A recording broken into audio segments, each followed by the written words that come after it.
珠海航空新城呢，就係香港朋友口中嘅小新加坡，俾我感覺係咁多珠海區域入邊呢最講口齒嘅一個區域啦。今日帶大家嚟睇航空新城嘅一個樓盤啦。咁呢度呢，係華發喺航空新城攞嘅最後一塊住宅用地，咁呢都係唯一一個喺航空新城以新規佈建嘅，使用率達到100%嘅一個樓盤啦。同時呢，佢又係成個片區入邊唯一一個帶有下沉式會所嘅小區。華發作為珠海國資委全資控股嘅國企集團啊，品牌實力咧係毋庸置疑。好似金灣華發商都同埋金灣地標藝術中心啦、鄰里中心、圖書館、檔案館、金山公園等多個公園，同埋啲三甲醫院，仲有全學齡段嘅一個書包啦，全部都實現晒。對於我哋一啲退休嘅香港朋友嚟講咧，係非常之方便嘅。項目咧配套有會所啦、業主食堂、會客廳、恒溫泳池、瑜伽室、健身房。佢哋金灣華發商都咧就2分鐘嘅車程啫，喺港珠澳大橋口岸翻嚟走航學大橋咧，只需要20分鐘，真係非常方便嘅。但係佢嘅價格比周邊樓盤都要平喎，1萬8起嘅單價，總價170萬就可以攞得一套4房2衛嘅大橫廳戶型。OK， 依家我哋嚟到小洋房嘅示範單位啦，我哋可以睇到，哇，個電梯獨門獨戶嘅喎。小洋房咧有129同埋141兩戶型嘅區別咧，就係個廳同埋主人房咧尺寸 size 會有少少嘅區別啦。依家嘅話咧，剩低最多嘅就係129呢個戶型啦。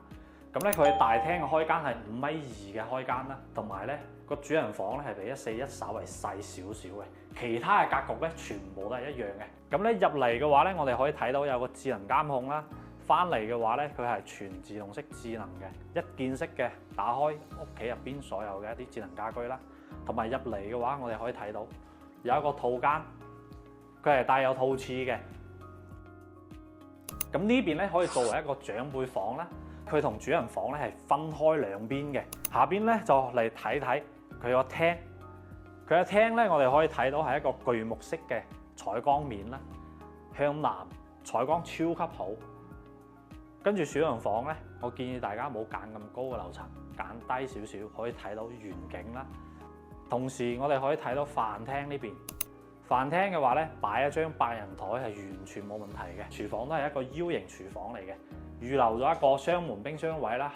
咁咧廚房3件套抽油煙機啦、燃氣灶同埋洗碗機，全部都係呢邊嘅交樓標準嚟嘅。房間嘅話，佢係4開間朝南嘅，房間基本上個採光都係非常之好啦。咁嚟到最後一間就係我哋嘅主人房啦。主人房係一大排一排可以做到頂嘅衣櫃嘅。咁咧呢邊擺張2米床完全冇問題，而且仲可以擺床頭櫃添。個飄窗咧係全送嘅，同埋我哋嘅露台都係全送嘅。所以佢計埋贈送面積嘅話咧，使用率係去到100%嘅。呢邊使用率係非常之高，所以佢都係成個金灣航空新城入邊使用率最高嘅小區啦。同大家講咗咁多，點解咁語氣深長講咁多呢？其實我係覺得呢個盤嘅話咧，係喺呢個片區最 top 嘅盤啦，平靚正，位置好，價錢抵，而且配套又齊全。咁如果你係中意航空新城呢個片區，但係又中意其他樓盤、其他 feel 嘅話咧，你一樣可以揾我阿 Ben。美聯物業咧，俾到超強大嘅支持俾到大家，同大家做完全面嘅對比之後，再做決定都唔遲。